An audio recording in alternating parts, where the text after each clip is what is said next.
स्वागत है बच्चों, आप सभी का एक और नए वीडियो में। आज हम आपको बताएंगे कि किस प्रकार से आप सितंबर से पढ़ के बोर्ड एग्ज़ाम में 90% ला सकते हो। देखिए, अगर आप क्लास 10th या क्लास 12th के स्टूडेंट हो, आपने अभी तक कुछ भी तैयारी नहीं की है, तो आप डरिए मत, अभी भी आपके पास बहुत टाइम है।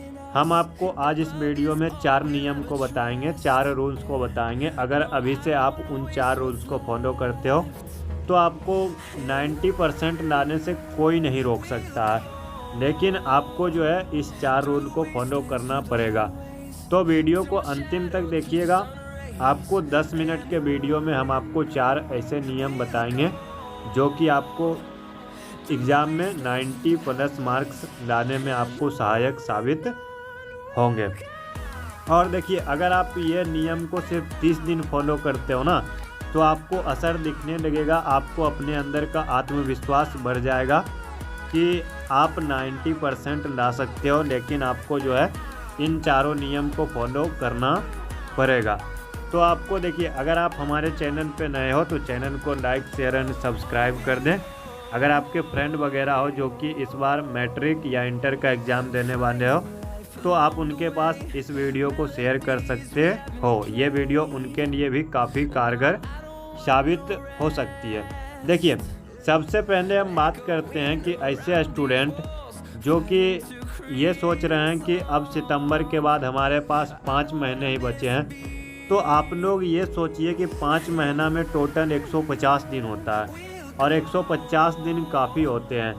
तो देखिए, अब चलिए हम अपने टॉपिक की ओर चलते हैं। तो हमारा टॉपिक ये है कि सितंबर से पढ़ के बोर्ड एग्ज़ाम में 90% मार्क्स कैसे प्राप्त कर सकते हैं। आज इस वीडियो का हमारा मेन पॉइंट वही है। अभी तक कुछ भी तैयारी नहीं हुई, क्या फिर भी सितंबर से तैयारी करके 90% मार्क्स प्राप्त किया जा सकता है? तो देखिए, इसका जवाब है हाँ, बिल्कुल किया जा सकता है। लेकिन उसके लिए आपको अभी से जो है अपने अंदर एक आत्मविश्वास पैदा करना पड़ेगा कि आप 90% मार्क्स अभी से भी ला सकते हो।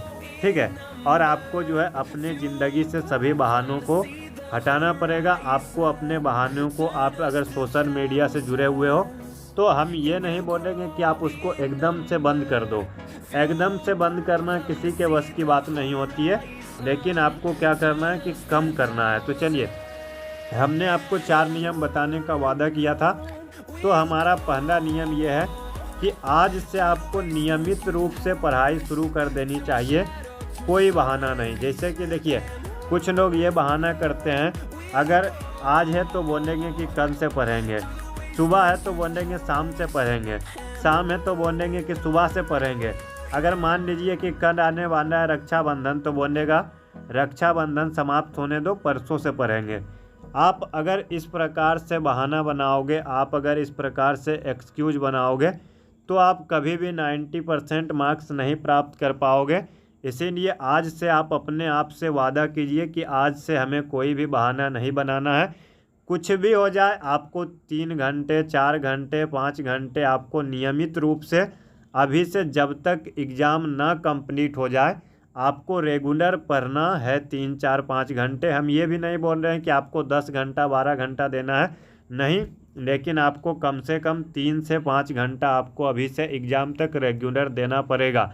और अगर आप अभी से 1 महीना तक रेगुलर पढ़ते हो ना, तो हम गारंटी बोलते हैं कि आप 31वें दिन आपके अंदर आत्मविश्वास आ जाएगा कि आप भी 90% प्लस मार्क्स प्राप्त कर सकते हो। इसलिए आज से आप हर बहाना को छोड़िए और आज से खुद से वादा कीजिए, खुद से प्रॉमिस करिए कि कुछ भी हो जाए, कल से भी नहीं, आज से ही कुछ भी हो जाए, आज से हमको 3 से 4 घंटा, 5 घंटा रेगुलर कंटिन्यू पढ़ाई करना है।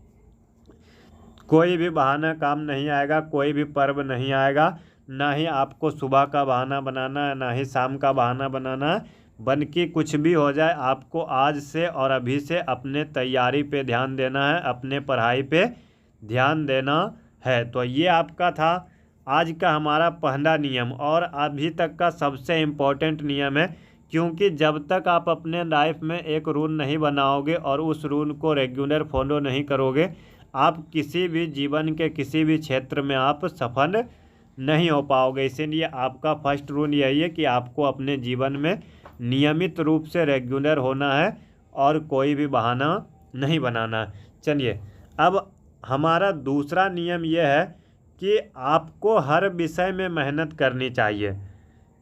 जैसे कि देखिए, आपका मैट्रिक में या इंटर में, अगर आपका इंटर में आपका 500 नंबर होता है, मैट्रिक में आपका 600 होता है, लेकिन आपका इंग्लिश का नहीं जुड़ता है, तो आपका जितना भी 5 या 6 विषय है ना, आपको 5 या 6 दो पाँचों और छोवों विषय में आपको मेहनत करना चाहिए। ये नहीं कि अगर आपका कोई विषय कमज़ोर है तो आप उसको छोड़ दीजिए कि इसमें हमको पढ़ने में मन नहीं लगता। नहीं, अगर आपका कोई विषय कमज़ोर है तो आपको उस पर थोड़ा सा विशेष ध्यान देना है, ताकि सभी विषय के साथ आप उसको भी पहुंचा दो। और आपका ये भी नहीं कि किसी विषय को आप हद से अधिक महत्व दे दो। जैसे कि अगर आपका मैथ पढ़ने में आपको दिलचस्पी होती है तो आप दिन भर में 4 घंटा 5 घंटा मैथ पढ़िए और दूसरा विषय को आप पीछे करते जाइए। इससे आपका क्या होगा कि आप मैथ में हो सकता है 100 में 99 ले आओ, लेकिन बाकी जो आपका 400 नंबर बचेगा आपका उसमें परफॉर्मेंस ख़राब हो जाएगा। इसीलिए आपको ये तय करना है कि आपका जो पाँचों विषय है, आपका जो इंग्लिश को मिलाकर 6 विषय है, आपको सभी विषय में समान रूप से महत्व देना है। ना ही किसी को कम नापना है, ना ही किसी को अधिक मापना है। जितना भी आपका विषय है सभी को आपको सामान्य रूप से महत्व देते हुए सभी पर तैयारी शुरू कर देनी चाहिए। किसी भी विषय पर ना ही आपको अधिक ध्यान देना है, ना ही किसी भी विषय पर आपको अनदेखा करना है। अगर आप किसी भी विषय को अधिक ध्यान दोगे तो आप उसमें 2-4 नंबर अधिक प्राप्त कर सकते हो, लेकिन आपका क्या होगा कि बाकी सब विषय कमज़ोर हो जाएगा। और अगर आप किसी विषय को छोड़ देते हो तो आप अगर 4 में भी बढ़िया लाते हो, लेकिन अगर आप किसी विषय में 100 में 50, 60, 55, 40 ले आओगे तो ये ओवरऑल आपका रिजल्ट को क्या करेगा, बहुत अधिक प्रभावित कर देगा। इसीलिए आपको क्या करना है, एक रूटीन बना के हर विषय पर आपको समान रूप से ध्यान देना है।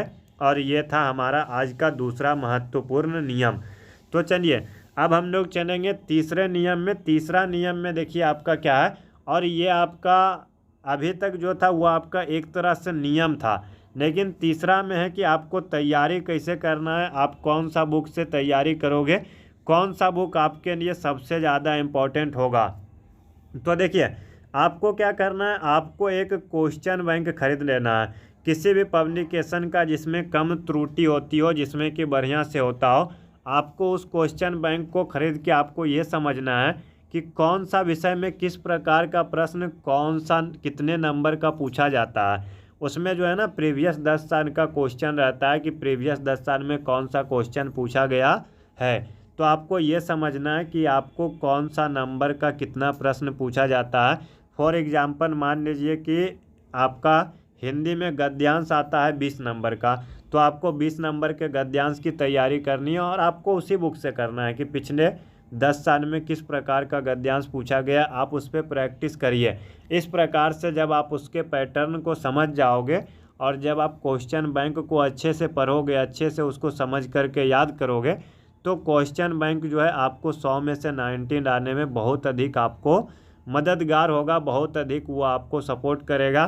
क्वेश्चन बैंक हम तैयारी का सबसे अच्छा जरिया मानते हैं। अगर आपके पास कम समय बचा हो और अगर आप बेहतर करना चाहते हो तो क्वेश्चन बैंक आपके लिए बहुत इम्पोर्टेंट होगा।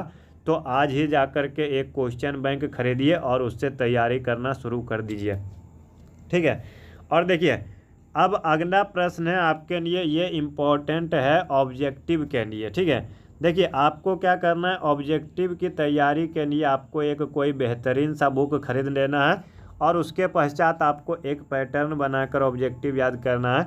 जैसे कि मान लीजिए हम हिंदी याद कर रहे हैं तो हिंदी का 2 चैप्टर याद करेंगे, उसके बाद हम इंग्लिश याद करेंगे 2 चैप्टर, उसके बाद हम संस्कृत 2 चैप्टर पढ़ लेंगे, उसके बाद हम मैथ 2 चैप्टर पढ़ लेंगे, उसके बाद हम लोग क्या करेंगे, विज्ञान 2 चैप्टर पढ़ लेंगे, उसके बाद सामाजिक विज्ञान 2 चैप्टर पढ़ लेंगे। तो इस प्रकार से आपको एक पैटर्न बनाकर हर सब्जेक्ट में, हर विषय में आपको तैयारी शुरू कर देनी चाहिए।